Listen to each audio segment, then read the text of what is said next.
बिस्मिल्लाहिर्रहमानिर्रहीम अस्सलामु अलैकुम एवरीवन। आप देख रहे हैं विजन वाइब। मैं हूं मीर नवीद।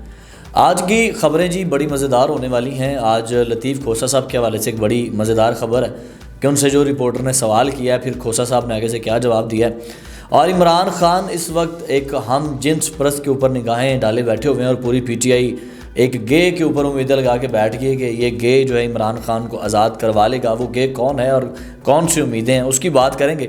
और यूनान में जो कश्ती डूबी है, पाकिस्तानियों की हलाकत हुई है, कई गिरफ्तारियाँ इसके हवाले से भी हुई हैं, इसके हवाले से भी बात करेंगे। तो सबसे पहले बात करते हैं जी लतीफ़ खोसा साहब से जो सवाल हुआ है। अब खोसा साहब को रिपोर्टर ने घेरा है या रिपोर्टर को खोसा साहब ने घेरा है, ये आप मुझे ज़रूर बताइएगा कमेंट सेक्शन में। लतीफ़ खोसा साहब से ना एक वीडियो आप वायरल हो रही होगी, आप देखा होगा आपने भी। रिपोर्टर सवाल करता है, कहते हैं यार ये जो इस्लामाबाद में गोलियाँ चली हैं, ये इतनी मासूम गोलियां थीं या वो गोलियां जो थीं बड़ी आंखें रखने वाली गोलियां थीं, देखने वाली गोलियां थीं, समझने वाली गोलियां थीं कि उन्होंने मतलब सीधा टारगेट जो है ना वो PTI कारकुनों को किया है। उन्होंने ये नहीं देखा कि MNAs वहाँ पे मौजूद हैं, MPs मौजूद हैं, बुशरा बीबी मौजूद हैं, उमर अयूब साहब मौजूद हैं, अली अमीन गंडापुर साहब मौजूद हैं। उन्होंने गोलियों ने किसी को नहीं देखा। उन्होंने जो KPK की क़यादत वहाँ पर जी मौजूद थी, सीनियर रहनुमा वहाँ पे मौजूद थे। ये गोलियों ने इतनी समझदार गोलियां हैं कि ये ना किसी MNA को लगी है, ना किसी MPA को लगी है, ना ये गोली बुशरा बीबी को लगी है, ना उमर अयूब को लगी है, ना गंडापुर साहब को लगी है। ये गोली जाके लगी है सीधी और सीधी कारकुनों को। ठीक है, कहते हैं ये गोलियां कहाँ से इस तरह की आती हैं, कहाँ पे बनती हैं, और इन मासूम गोलियों के हवाले से आप क्या कहना चाहेंगे। तो इस पे लतीफ़ खोसा साहब मुस्कुरा दिए और उन्होंने बाकायदा उनका जवाब देने की बजाय ये कहा कि देखें, आप ये चाह रहे हैं कि ये गोली मुझे भी लगे या मैं भी इस गोली से ज़ख्मी हो जाऊँ। तो मतलब इस तरह का उन्होंने आगे से जवाब दे दिया और मुस्कुराए, वो हंस पड़े रिपोर्टर के सवाल के ऊपर। तो मैं अप्रिशिएट करूँगा इस रिपोर्टर को कि उन्होंने जो सवाल किया, PTI क़यादत को ये सोचना चाहिए कि आगे उनसे ये सवाल हो सकते हैं, नेक्स्ट इस तरह की चीज़ें हो सकती हैं। तो जो हुकूमत है वो ज़ाहिर है इस वक्त जिस तरह के लाएअमल इख्तियार कर रही है, जो चीज़ें हो रही हैं, तो PTI वाले क्या जवाब देंगे कि ये गोलियां कौन सी थीं, ये कौन सी गोलियां जो रहनुमाओं को लगी नहीं है भाई, जो किसी को नहीं लगी। कोई MNA MP सारे बच गए, बुशरा बीबी सेवली वहाँ से निकल गई हैं, गंडापुर साहब सेवली निकल गए, लेकिन कारकुन शहीद हो गए हैं। वो गोलियाँ कौन सी थी ये हमें ज़रूर बताइएगा। अच्छा, अगली बात की तरफ आते हैं। इमरान खान साहब ने 2 शर्तें रखी हैं। इमरान खान साहब का बड़ा बयान सामने आ गया। इमरान खान साहब ने ट्वीट अलीमा खान और अपनी पार्टी के ज़रिए, ये 3 ज़रिए ऐसे हैं ट्वीट करके, अलीमा खान के ज़रिए और अपनी पार्टी के ज़रिए 2 शर्तें जो है ना, उन्होंने कहा जो मेरी वो 2 शर्तें जो मैंने पहले कही थी वही 2 शर्तें हैं। अगर हुकूमत इस पे आती है, इस्टेब्लिशमेंट ये बात मानती है, तो आगे मुज़ाकरात होंगे, वरना नहीं होंगे। इमरान खान साहब की ये बगावत आप शुरू से जानते हैं कि वो अपना ही नुकसान कर रहे हैं, वो किसी का नुकसान नहीं कर रहे। वो अपनी जो उनका पाबंद रसल है उसमें मज़ीद वो पेचीदगियाँ जो है वो पैदा कर रहे हैं।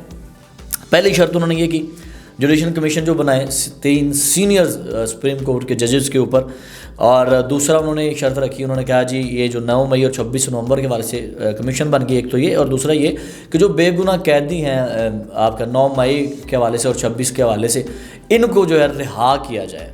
ठीक, APS का वाक़या 2014 का आपके सामने है, फिर 9 मई और फिर अब ये 26 नवंबर, और अभी भी खान साहब जो हैं वो मासूम बन रहे हैं और PTI वाले मासूम बन रहे हैं। तो मेरा नहीं ख्याल ये सही है कि देखें, आपको 2 तरफ़ा होकर सोचना चाहिए।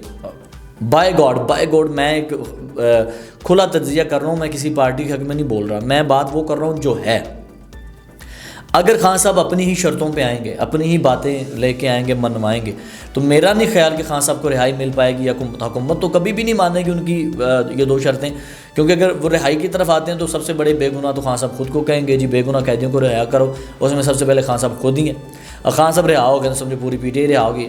आप एक बार खान साहब को रिहा करके देखें, यकीन करें, एक बार खान साहब भूल जाएंगे कि जेल में 5000 बंदा बंद है, कि 2000 बंद है, कि 1000 बंद है, कि 500 बंद है, कि 50 बंद है। उनको ये फिर पूरी कौम की तवज्जो, जो PTI वाले हैं, सब की तवज्जो ख़ास करना, तो वो खान साहब की तरफ हो जाएगी। खान साहब रिहा हो गए हैं, बाकी भाड़ में गए भी, अंदर मर रहे हैं, सड़ रहे हैं, पड़े हैं, नहीं पड़े, किसी को कुछ भी लेना देना उससे नहीं होगा। ठीक है। और अगर आप सबको भी रिहा करते हो और खान साहब को ना करें तो ये ढंडोरा पीटते रहेंगे हमारे बंदे अंदर हैं, हमारे बंदे अंदर हैं, हमारे बंदे अंदर हैं। आप एक खान साहब को रिहा करें, ये भूल ही जाएंगे कि अंदर कोई और भी है। और कभी भी हुकूमत इन बेगुनाह कहती हूँ अगर आता है तो सबसे पहले खान का नाम है तो खान को तो रिहा इस तरह नहीं होगा। वो अदालतों से अपने केस जीतेंगे, फ़ाइट करेंगे, सबूत देंगे, ख़ुद को बेगुनाह साबित करेंगे तो कुछ हो सकता है। दूसरा जो है वो कह रहे हैं जी जुडिशनल कमीशन बनाए 3 सीनियर जजेस के ऊपर, ये सुप्रीम कोर्ट के जजेस हैं, वो उनमें से 2 पत्ते तो खान साहब के अपने हैं। मंसूर अली साहब जस्टिस जो हैं वो मुनीब अख्तर साहब, ये तो 2 पत्ते उनके अपने हैं। तो खान साहब चाह रहे हैं ये 2 बंदे जो लाजमी उस बेंच में हों ताकि मेरे हक़ में फ़ैसला हो जाए। तो अगर हुकूमत जो है कभी भी शर्त को नहीं मानेगी, अगर हुकूमत मान भी लेती है तो मेरा ख्याल है तीनों जज सीनियर नहीं होंगे। ख़ासकर इन 2 जजों को तो कभी भी नहीं बिठाया जाएगा। अगर इनको बिठाया जाएगा तो 2 बंदे किसी और जो है पार्टी के होंगे या खुला इख्तिजाज करने वाले होंगे, खुली तजिया करने वाले होंगे। तो मेरा नहीं ख्याल कि ये हुकूमत इस बात पे एग्री होगी। खान साहब जिस तरह के कार्ड्स खेलते हैं, कभी तालिबान कार्ड खेल लिया, कभी ये सिविल नाफरमानी का कार्ड खेल लिया, तो मैं ये आपको बताता चलूँ कि 7% जो है ना रेमिटेंस वो आती है मुख्तलिफ ममालिकों से, और 93% गल्फ़ से आती है, जिसमें आपका UAE है, दुबई है और इस तरह के ये रियाज और जद्दा वगैरह है। मैं आपको बताऊं कि अमेरिका, यूरोप, ऑस्ट्रेलिया और कनाडा वगैरह, यूरोप के कुछ मुल्क आप कह लें, ये जो यहाँ से पैसे आते हैं मुल्क में वो 7% है, जिनको इमरान खान बंद कर सकते हैं या यहाँ से तहरीक चल सकती है इन इलाकों से। ठीक है, उसका पाकिस्तान को मेरा ख्याल इतना नुकसान नहीं होगा। 7% का इतना नुकसान पाकिस्तान को नहीं होगा। 93% तो गल्फ़ से आ रही है ना आपके। UAE में जो लोग हैं, दुबई में जो लोग हैं, या जो बहरीन में हैं, या जो सऊदीया में हैं, जो अपने घर पैसे भेज रहे हैं, रियाज, जद्दा और वो सारे जो रियासतों में लोग बैठे हुए हैं, 93% लोग यहाँ से पैसे भेजते हैं।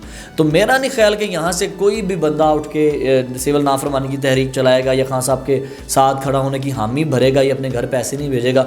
उनको पता है कि अगर हमने ये हरकत की, हमने ये सिविल नाफरमानी की जो है इस जहाद में शामिल हुए, या ये जो जहाद करार दे दिया गया है, अगर हम इस तहरीक में शामिल होते हैं तो भाई हमें तो जहाज़ के ऊपर से बैठ के भी बहरीन से नहीं गुजरने दिया जाएगा, हमें तो घुसने ही नहीं दिया जाएगा यहाँ पे, तो हमें तो बैन कर दिया जाएगा, डिपोर्ट कर दिया जाएगा।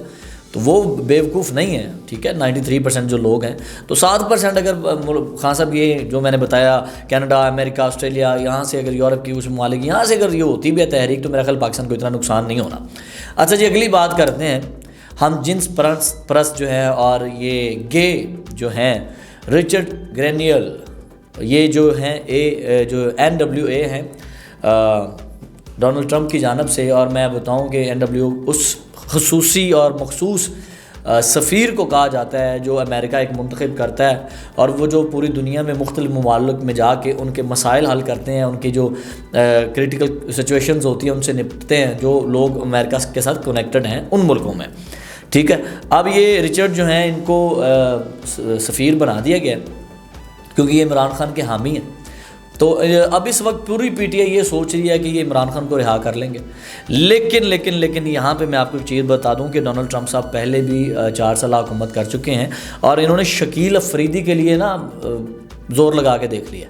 शकील अफरीदी साहब को हुकूमत ने नहीं दिया था, तो इमरान खान को हुकूमत कैसे दे देगी डोनाल्ड ट्रंप को। ठीक है, ये मैं आपको बात बता दूँ। ठीक है, अगर डोनाल्ड ट्रंप जो है वो पाकिस्तान से नाराज़ होते हैं तो पाकिस्तान को उसका क्या नुकसान है? पाकिस्तान को डोनाल्ड ट्रंप का नुकसान नहीं है। हाँ, अगर डोनाल्ड ट्रंप जो है IMF को दबाव डाले और वो अपना अगला मरला रोक ले, पाकिस्तान के साथ अगले कॉन्ट्रैक्ट रोक ले, तो फिर पाकिस्तान को नुकसान हो सकता है। ये होगा या नहीं, डोनाल्ड ट्रंप इस हद तक जाएंगे या नहीं जाएंगे, कुछ नहीं कहा जा सकता।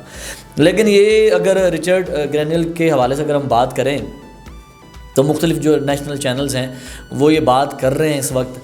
उन्होंने ये ख़बर जो है वो जंगल में आग की तरह फैला दिया है कि गे और एक जिन्स परस्त और हम जिन्स परस्त के ऊपर जो है उम्मीदें लगा ली PTI वालों ने, इमरान खान के वो हामी हैं। तो बाद में कहेंगे जी इमरान खान को मदद कहाँ से मिली? एक गे से? क्या इमरान खान जो है गे लवर हैं, या इमरान खान को मदद कहाँ से मिल रही है जी? उसी अमेरिका से जिसको कहते थे एब्सोल्युटली नॉट, और इमरान खान कहते थे जी अमेरिका ने मेरी हुकूमत ख़त्म की है, और अमेरिका के शुरू से और इस्टेब्लिशमेंट के शुरू से ख़िलाफ़, और ये अब वही इनको मदद कर रहे हैं। और मेरा नहीं ख्याल कि इस्टेब्लिशमेंट के ख़िलाफ़ इमरान खान को होना चाहिए, या अमेरिका के ख़िलाफ़ होकर अगर उन्हीं से मदद मांगेंगे तो इनकी गैरत कहाँ जाएगी PTI वालों को, ये भी कुछ नहीं कहा जा सकता। अगली खबर की तरफ आते हैं जी। यूनान में कश्ती डूबी थी जी कुछ दिन पहले। उसमें पाकिस्तानी भी थे, सूडान के लोग भी थे, मिस्री भी थे, और लीबिया से ये कश्ती निकली थी। वहाँ से फिर ये कश्ती जब लीबिया पहुँची तो वहाँ से ना इंसानी स्मगलर्स जो थे उनके हवाले ये कश्ती की गई। तो 84 लोगों को जो है ना ज़बरदस्ती कश्ती में बिठाया गया, छोटी सी कश्ती में बिठा के उन्होंने समंदर में धकेल दिया।